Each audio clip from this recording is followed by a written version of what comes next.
Have you ever seen Valentine's Day scenes in American movies and wondered what it's really like in real life?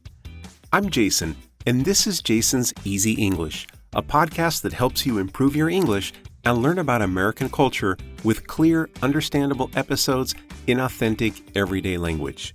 Today, we'll be talking about how Americans celebrate Valentine's Day on February 14th. From sweet traditions in elementary schools to romantic dinners and big expectations for couples. But first, a quick reminder. If you enjoy this content, don't forget to follow or subscribe on your favorite podcast platform. All right, let's go ahead and get started. Valentine's Day in the United States is always observed on February 14th.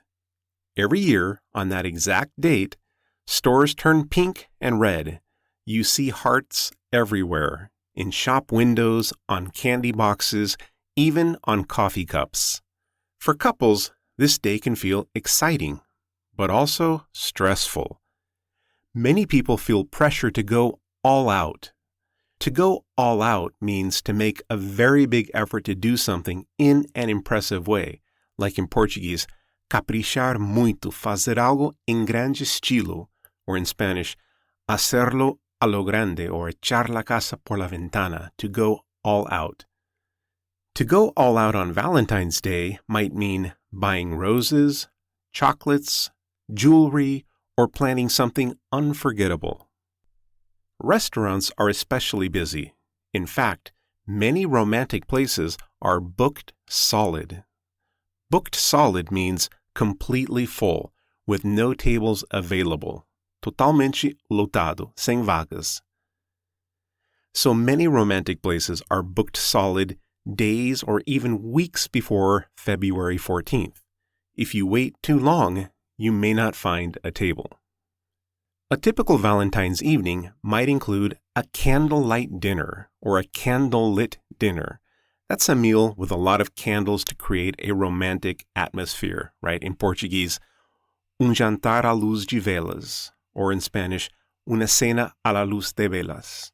The lights are low, there are candles on the table, and the mood feels soft and intimate. Some people want to do something dramatic, something that will really sweep someone off their feet.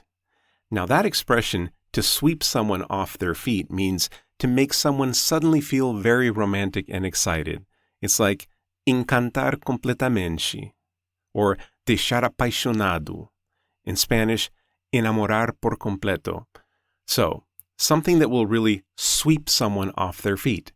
This could be a surprise weekend trip or a very thoughtful and expensive gift. And for some couples, Valentine's Day is the perfect moment to pop the question. To pop the question means to ask someone to marry you, pedir alguém em casamento, or pedir matrimonio, to pop the question.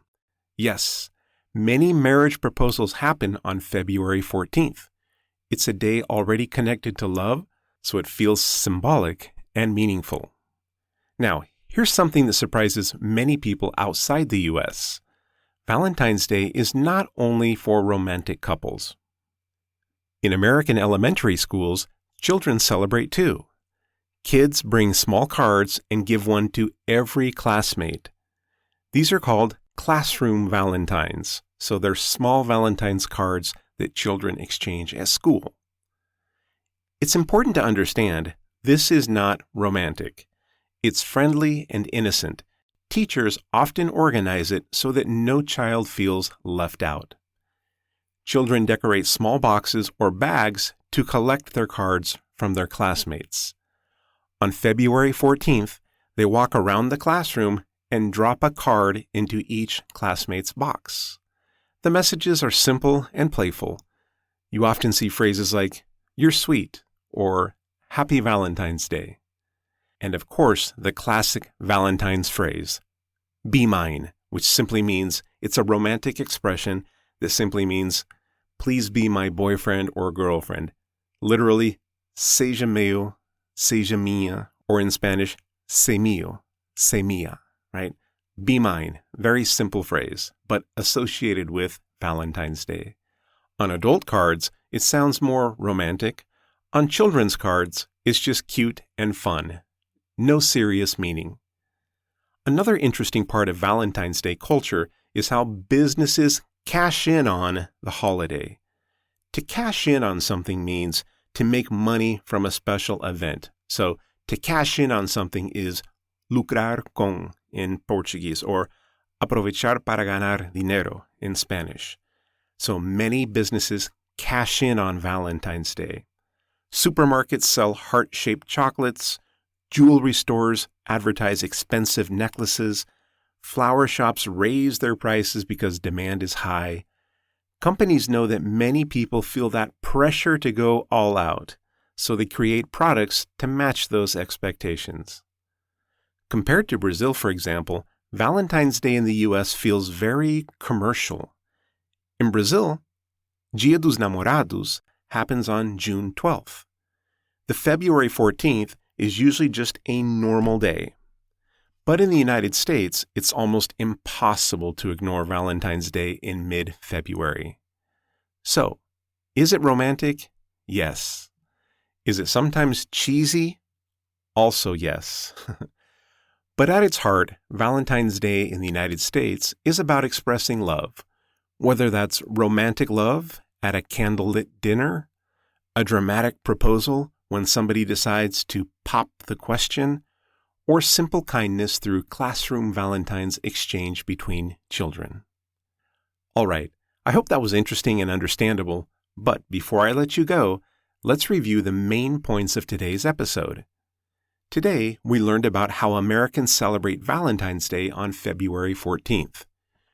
We talked about how couples often feel pressure to go all out, meaning to make a big effort with gifts and special plans. Many restaurants are booked solid because so many people want a romantic candlelit or candlelight dinner.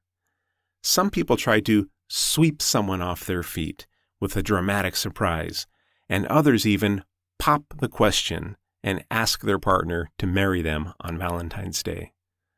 We also learned about classroom Valentines, the sweet and innocent tradition where children give cards to everyone in their class. And we looked at the phrase, "be mine," a classic Valentine's expression. Finally, we saw how companies cash in on the holiday by selling special products and gifts and raising their prices. Okay, that's all I have for today. I hope you were able to understand most of the episode and learn something new. Be sure to follow or subscribe to my podcast, and please share Jason's Easy English with your friends who are also learning the language. Thanks again for listening. Happy Valentine's Day, and I'll see you next time.